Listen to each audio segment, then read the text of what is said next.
Now, you got the So So Def tattoo on your hand. When'd you get that? Like a month ago. Yeah? How long after you signed? Maybe like a couple months. Couple months. Okay. So how'd you feel when you got the So So Def on his hand?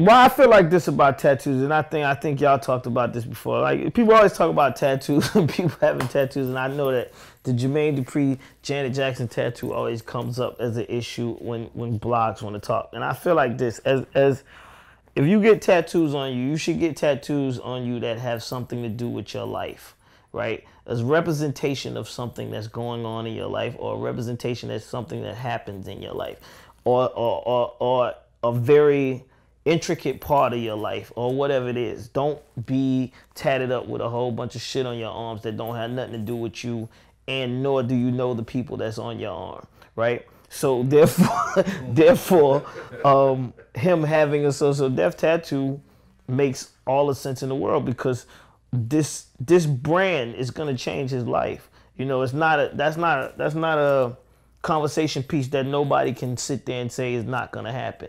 You know, him signing the So So Def is gonna change his life from what it was yesterday, and his whole motto is to be different or better than what you was yesterday. I'm not saying it's gonna be better, but I'm just gonna say it's definitely gonna change his life, and it's gonna open him up to see a lot more things than what he saw before he actually had that tattoo. Right. Not that you have to get the tattoo, but I'm just saying I just felt it was right. I don't want people to think I pressured you to get that. Nah, shit. You know what's crazy? I don't have that shit on my Before you sign, I got you the tattoo first. Yeah, he got the So So Def tattoo. Bow Wow got the So So Def tattoo. I put it on my hand because I felt like this is my label, this is my brand, the private club. Boom. So So Def is finna, exactly what he said. Like, you know what I'm saying? Somebody, actually it was like, you know, like, I've been around, you know what I'm saying, people, and I done been like trying to work with people and then been under people, but like it's different to something that is talked about and you try to work on, and it's different. You know, I remember when JD hit me like, yo, you sitting down? I'm like, for what? I just locked in your major deal with RCA. Like, you know what I'm saying? Like there's a talk about it and be about it, you know what I'm saying? Did you do a backflip when you heard that?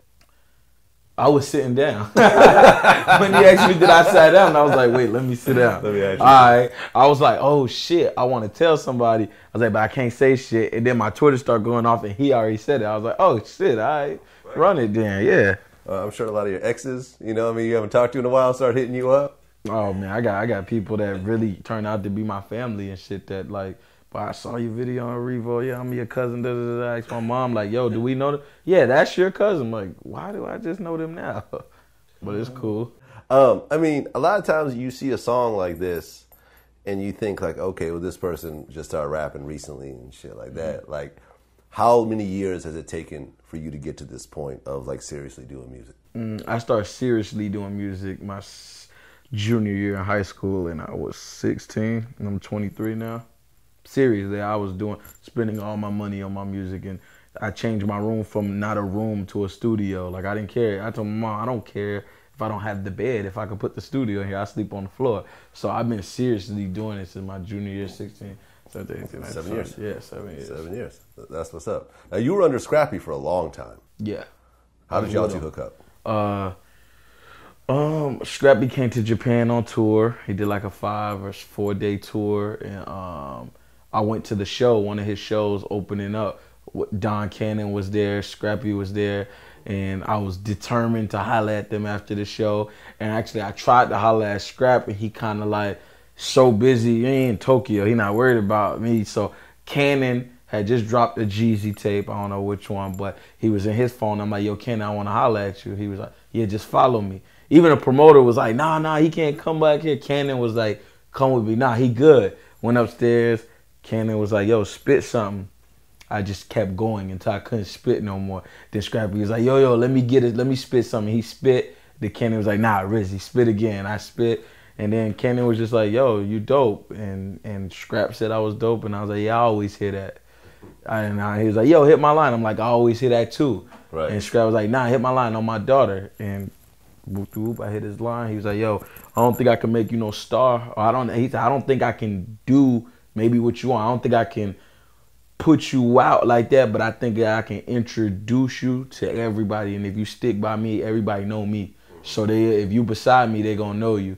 And you know what I'm saying? We did that for a little while, and then I ready to like turn my shit up. So I start just working on the Rizzy brand and trying to, you know, let Scrap be Scrap and me be Rizzy. And like did that for like a year, just putting out Royce Rizzy shit by myself and featuring all these other major artists. And then boom, now, you know what I'm saying? I caught the eye of executives, so you know, we in there. Why Rolls Royce? Well, it was Rizzy. I'm gonna keep it real. It was Rizzy. Yeah. And then, you know, I never told nobody this. It was Rizzy, and then okay, I was always listening to Kanye. And Kanye never was like, yeah, it's Kanye West on the track. Like he always said, it's the Louis Vuitton Don. So I was like, man, I need something fancy. Plus, there was a dude named Ray Rizzy. And back in high school, I was like, yo, this dude got a song with Little John and all these people. And how am I going to be? I used to Google myself trying to make sure my Rizzy pop up. So I was like, man, I'm going to put Royce Rizzy. Now I done blew past that. But, you know, we switched it for the label. Now we're going by Royce Rizzy.